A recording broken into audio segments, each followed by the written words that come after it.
നമസ്കാരം.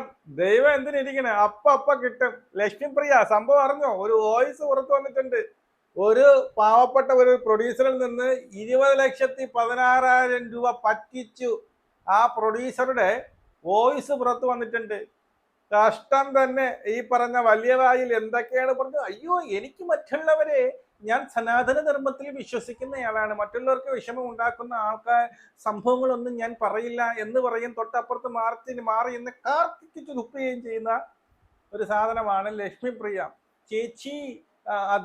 ഇദ്ദേഹം എന്ന് വിളിക്കുകയും പിന്നീട് ഓഫ് ദ ക്യാമറ പുതുത്ത തെറിയും പുതുത്ത പ്രാക്കലും കൊണ്ട് നടക്കുന്ന ഒരു വ്യക്തിയാണ് ലക്ഷ്മിപ്രിയ.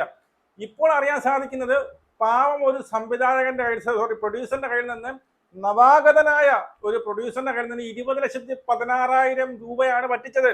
ലങ്ങേര് കൊണ്ട് ഫിലിം ചേംബറിൽ കൊണ്ട് പരാതി കൊടുത്തപ്പോൾ അവിടെ ഒത്തുതീർപ്പാക്കിയിട്ട് 10 ലക്ഷത്തിന്റെ ഒരു ചെക്കും കൊടുത്തു. ലാസ്റ്റ് ഡേറ്റ് ആയപ്പോഴും ആ ചെക്ക് ബൗൺസായി, വണ്ടി ചെക്കായിരുന്നു. മനസ്സിലായി? അവിടെയും പറ്റിച്ചു. അങ്ങേര് വന്ന് കരഞ്ഞുകൊണ്ട് പറയുന്നത്, അത് പണ്ട് ബിഗ് ബോസ് ഉണ്ടായിരുന്നപ്പോഴേ പറയുന്നത്, ഞാൻ ഭയങ്കര എഴുത്തുകാരിയാണെന്ന്. 11 ഒരു പടത്തിന് ഇവിടെ അഭിനയിക്കാൻ വേണ്ടിയിട്ട് ഇവർക്ക് ഒരു റോൾ കൊടുക്കാമെന്ന് പറഞ്ഞ് വന്നതാണ്. അവിടെ വന്ന് ഇവിടെ ഭർത്താവും ഈ പറയുന്ന പ്രശസ്ത നടിയായ ലക്ഷ്മിപ്രിയയും വോട്ടില്ലാത്ത MLA ആയ ലക്ഷ്മിപ്രിയയും കൂടി ഇത് ഈ തിരക്കഥ വായിക്കുന്നു. തിരക്കഥ വായിച്ചിട്ട് പറഞ്ഞ, അയ്യേ ഛേ മോശം, ഇങ്ങനെയാണോ നിങ്ങൾ തിരക്കഥ എഴുതുന്നത്? ഇങ്ങനെയല്ല തിരക്കഥ എഴുതുന്നത്, ഞാൻ എഴുതിത്തരാം. ഞാൻ പണ്ട് വലിയ കലാകാരിയായിരുന്നു, പണ്ട് ഞാൻ ഒരുപാട് തിരക്കഥകൾ എഴുതി, പണ്ട് ഞാൻ ഒരുപാട് സംഭവങ്ങൾ, ജീവിതകഥ, മറ്റത് ഞാൻ എഴുത്തുകാരിയാണ്, അതുകൊണ്ട് ഞാൻ തിരുത്തി ഈ പറയുന്ന തിരക്കഥ എഴുതി തരാം എന്ന് പറഞ്ഞിട്ട് നിങ്ങൾ സംവിധായകനെ വേറെ ഒരിടത്തും കൊണ്ട്, എൻ്റെ ഹസ്ബൻഡ് നല്ല സൂപ്പറായിട്ട് സംവിധാനം ചെയ്യാം, അവരെ കൊണ്ട് സംവിധാനം ചെയ്യിപ്പിക്കാം എന്ന് പറയുകയും അങ്ങേരെ പറ്റിച്ച് അങ്ങേരെ ഈ സിനിമയ്ക്ക് വേണ്ടി പൂജ വരെ അങ്ങേരെ കൊണ്ട് നടത്തി. അങ്ങേരെന്ന് പല പ്രാവശ്യമായിട്ട് 50,000 വെച്ച് 10,16,000 രൂപ അക്കൗണ്ട് വഴിയും അല്ലാതെ ലിക്വിഡ് ക്യാഷ് ആയിട്ട് 10 ലക്ഷവും വാങ്ങിച്ച് പറ്റിച്ചു. എങ്ങനെ പറ്റിച്ചു? ഈ പറ്റിപ്പ് ഇപ്പൊ മാത്രമല്ല, മുമ്പും പല ക്രിമിനൽ കേസും KSFE ഉൾപ്പെടെ കിടക്കുന്നുണ്ട്. അപ്പൊ ഇത് സ്ഥിര പണിയാണല്ലേ? ഈ ഫ്രണ്ടിൽ വന്നിരുന്നുള്ള സംഭവം മാത്രമേ ഉള്ളൂ അല്ലേ?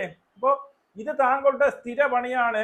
ക്യാമറയ്ക്ക് ഫ്രണ്ടിൽ മാത്രം ഈ പറയുന്ന കുലസ്ത്രീ ചമയുകയും അതിനുശേഷം വന്ന് എന്താണ് ഈ പറയുന്ന പറ്റിപ്പും വെട്ടിപ്പും ഈ പ്രാക്കലും മാത്രമാണ് എന്ന് മനസ്സിലായിട്ടുണ്ടല്ലേ? എന്നിപ്പം തെളിയുന്നുണ്ട്. അപ്പോൾ ജനങ്ങൾക്ക് മുമ്പേ അറിയാം താങ്കൾ ആരാണെന്ന്. ഇന്നലെ ഒരു വാർത്താ ചാനൽ പറഞ്ഞു, ഇതുവരെ പിന്നീട് അൻസിബ പെർഫെക്റ്റ് ആയിരുന്നു, ഇനി അങ്ങോട്ട് ജനങ്ങൾ എന്ത് ചെയ്യുമോ എന്തോ. ഇപ്പൊ കണ്ടില്ലേ, ദൈവം തന്ന ആ പാവപ്പെട്ടവനെ പറ്റിച്ച ആ സാധനം വന്നിട്ടുണ്ട്. എന്തായാലും ഒരു 10-15 മിനിറ്റുള്ള ഒരു ഓഡിയോയാണ്. നമ്മുടെ യൂഷ്വൽ സൈക്കോ അവന്റെ അടുത്ത് വിളിച്ചു പറഞ്ഞ സാധനമാണ്. അതിന് കംപ്ലീറ്റ് ആ കേൾക്കണം കേട്ടോ, എന്നിട്ട് അഭിപ്രായം പറയൂ. അമ്മയിലുള്ള ഒരു വ്യക്തി കാരണം ഏറ്റവും അധികം ബാധിക്കപ്പെട്ട ഒരു വ്യക്തി, അങ്ങനെ പറയാം അല്ലേ? തീർച്ചയായും. ലക്ഷ്മിപ്രിയ ചേട്ടന്റെ ആദ്യ പടമാണെന്ന് തോന്നുന്നു അല്ലേ? ആറാട്ടും ആണോ? ആറാട്ടുമുണ്ടൽ പടം റിലീസ് ആയിട്ടില്ല, ഓണം കഴിഞ്ഞിട്ട് റിലീസ് ഉണ്ട്. ഓണം കഴിഞ്ഞിട്ട് റിലീസ് ഉണ്ട്. ഇപ്പൊ ഓണം കഴിഞ്ഞ റിലീസ് ഉണ്ട്. ഓക്കെ. ചേട്ടൻ പ്രൊഡ്യൂസ് ചെയ്ത പടമാണ്. അതെ. അപ്പം അതും ഈ ലക്ഷ്മിപ്രിയ ആയിട്ട് എങ്ങനെയാണ് ചേട്ടാ കണക്ഷൻ? എന്തോ ഒരു പ്രശ്നം അവിടെ ഉണ്ട്, ചേട്ടന്റെ കുറച്ച് ക്യാഷ് പോയി എന്നൊക്കെ ഇങ്ങനെ പറയുന്നത് കേട്ടു. ലക്ഷ്മിപ്രിയ ആയിട്ടുള്ള ഇതെന്ന് പറഞ്ഞാല്, ഞാൻ എന്റെ ഒരു സുഹൃത്ത് മുഖാന്തരമാണ് ലക്ഷ്മിപ്രിയ പരിചയപ്പെടുന്നത്. ഓക്കെ. കാരണം നമ്മുടെ ഈ സിനിമയില് ഒരു സഹനടിയായിട്ട് ലക്ഷ്മിപ്രിയയുടെ അതേ ഒരു ബോഡി ലാംഗ്വേജ് ഉള്ള ഒരാളെ വേണമായിരുന്നു. അപ്പോ ഈ ഇച്ചിരി കോമഡിയും കാര്യങ്ങളും ഒക്കെ ഉള്ള ഒരു ക്യാരക്ടറായിരുന്നു. അങ്ങനെ ഇവരുമായിട്ട് പോയി നമ്മുടെ സിനിമയില് ചാൻസ് ഉണ്ട്, കാര്യങ്ങളൊക്കെ സംസാരിച്ചു. വിശദമായിട്ട് നമുക്ക് നമ്മുടെ ഫ്ലാറ്റിലേക്ക് പോവാം. ഏകദേശം ഒരു 12/8/2021 ലക്ഷ്മിപ്രിയയുടെ ഫ്ലാറ്റിൽ ചെന്ന് ഞാന് കഥാകൃത്തുണ്ടായിരുന്നു. നമ്മുടെ ഇതുമായി ബന്ധപ്പെട്ട് ക്യാമറാമാൻ ബിജി കൃഷ്ണൻ പറയുന്നുണ്ടായിരുന്നു. അദ്ദേഹം വിനയൻ സാറിന്റെ അസോസിയേറ്റ് അസിസ്റ്റന്റ് വർക്ക് ചെയ്ത ആളാണ്. ഡയറക്ടറും ക്യാമറയും ചെയ്തു. ഞങ്ങള് 3 പേരും കൂടെ പോയി കഥയും അത്യാവശ്യം കാര്യങ്ങളെല്ലാം പറഞ്ഞു കഴിഞ്ഞപ്പോ, കഥ തന്നെ എഴുതിയാൽ തന്നെയാണ് തിരക്കഥ എഴുതിയിരിക്കുന്നത്. എന്നത് നമ്മുടെ ചെറിയൊരു ഇതുകൊണ്ടായിരുന്നു. നമുക്ക് ആദ്യം ആയതുകൊണ്ടുള്ളൊരു പ്രശ്നങ്ങളുണ്ടല്ലോ. മനസ്സിലായി ചേട്ടാ. ഇവര് പറഞ്ഞു, അയ്യോ ഇങ്ങനൊന്നും അല്ല ഒരു സിനിമയുടെ തിരക്കഥ, ഇങ്ങനൊന്നും അല്ല. ഒരു കാര്യം ചെയ്യാം, ഞാനും ഹസ്ബൻഡും കൂടെ, അതുപോലെ ഹസ്ബൻഡ് ജയേഷ്,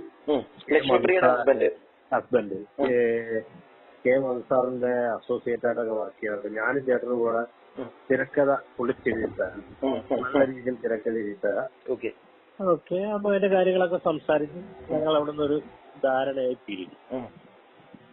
അതിന് ശേഷമാണ് ഒരു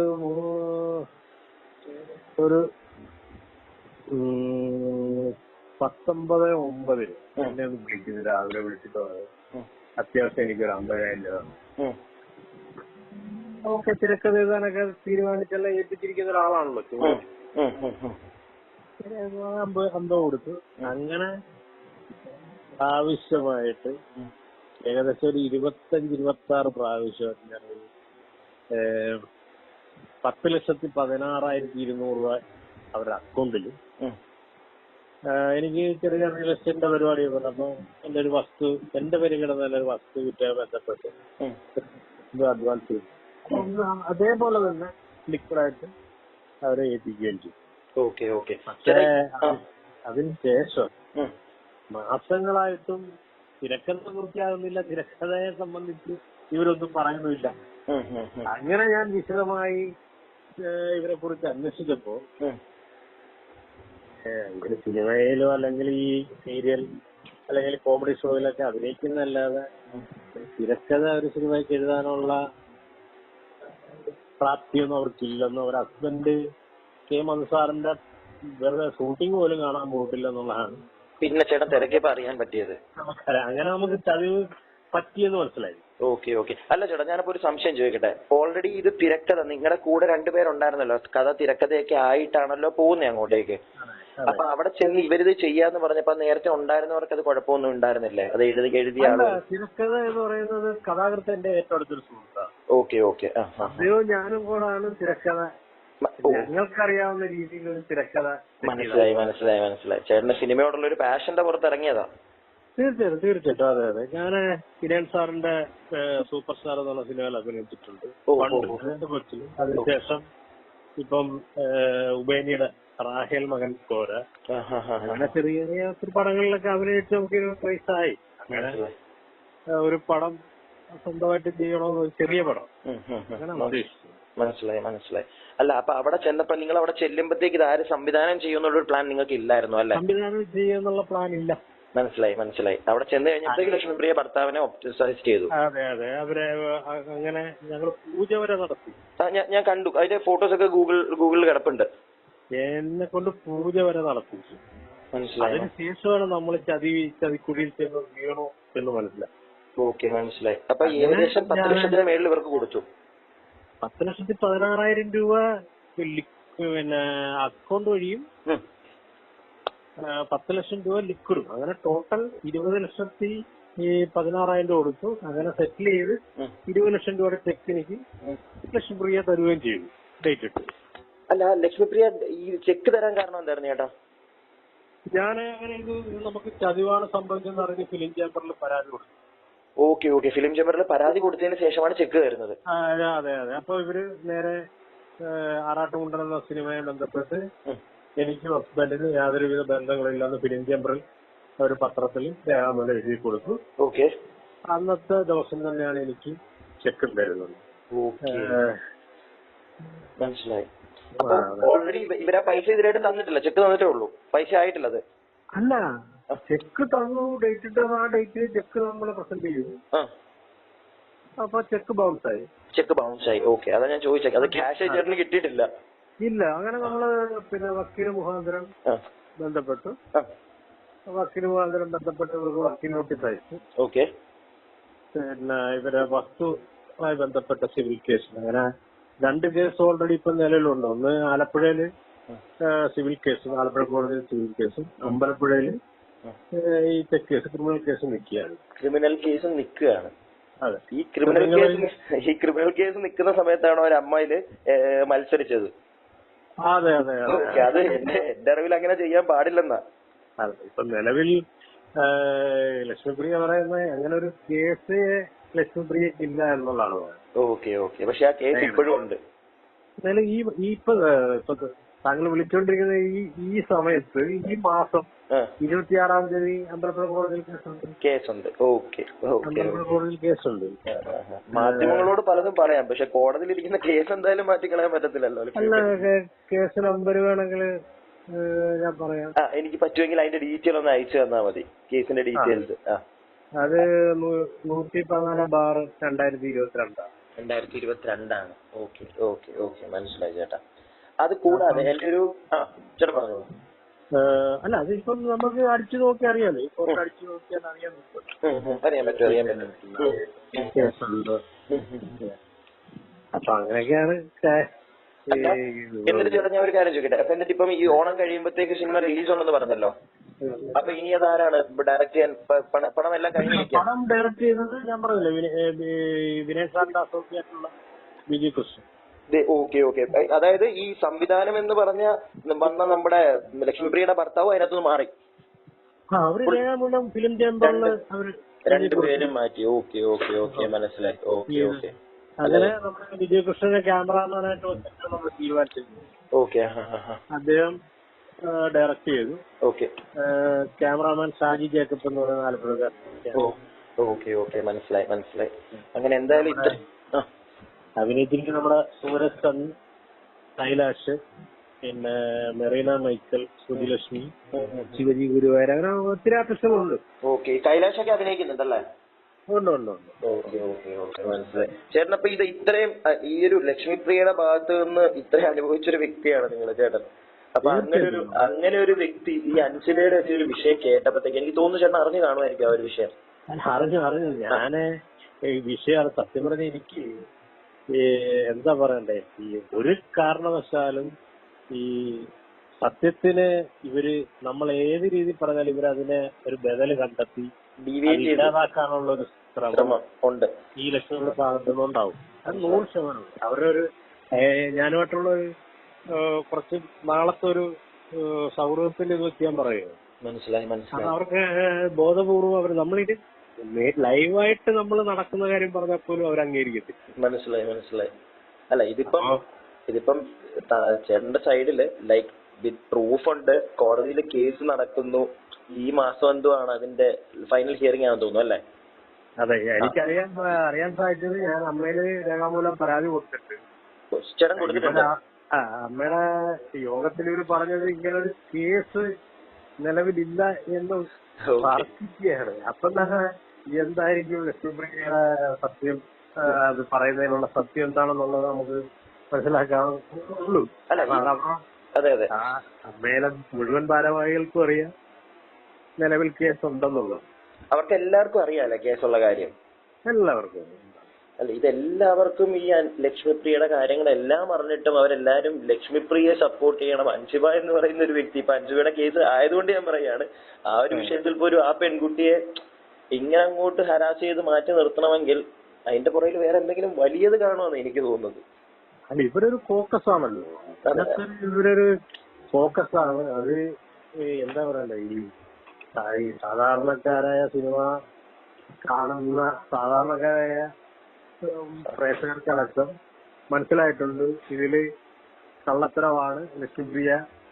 അത് കഴിഞ്ഞ ദിവസത്തെ ഒരു മാധ്യമങ്ങളോട് സംസാരിക്കുന്ന കണ്ടപ്പോഴേ ആളുകൾക്ക് മനസ്സിലായി കണ്ടിട്ടുണ്ട്. കാരണം ഒരു ചോദ്യം രണ്ടാമത്തെ തവണ ചോദിച്ചു കഴിഞ്ഞാൽ ലക്ഷ്മിപ്രിയ നിന്ന് വിറയ്ക്കും. അതാണ് അവിടെ പിന്നെ മിണ്ടാനില്ല, പിന്നെ എങ്ങനെയെങ്കിലും അതിനകത്ത് ഒഴിഞ്ഞു മാറാനുള്ള ഒരു ശ്രമമാണ്. കാരണം ലക്ഷ്മിപ്രിയയുടെ ഭാഗം വിജയിപ്പിക്കുക എന്നുള്ള നമ്മളെ ഈ സ്റ്റാർ മാജിക്കില് നമ്മൾ കണ്ടാണ്, പക്ഷെ അത് മുഴുവൻ കണ്ടാണ്. അതെ അതെ, അവിടെ നിന്ന് ഇറങ്ങിപ്പോയി. പിന്നെ ബിഗ് ബോസ് എന്ന് പറഞ്ഞ ഷോയില്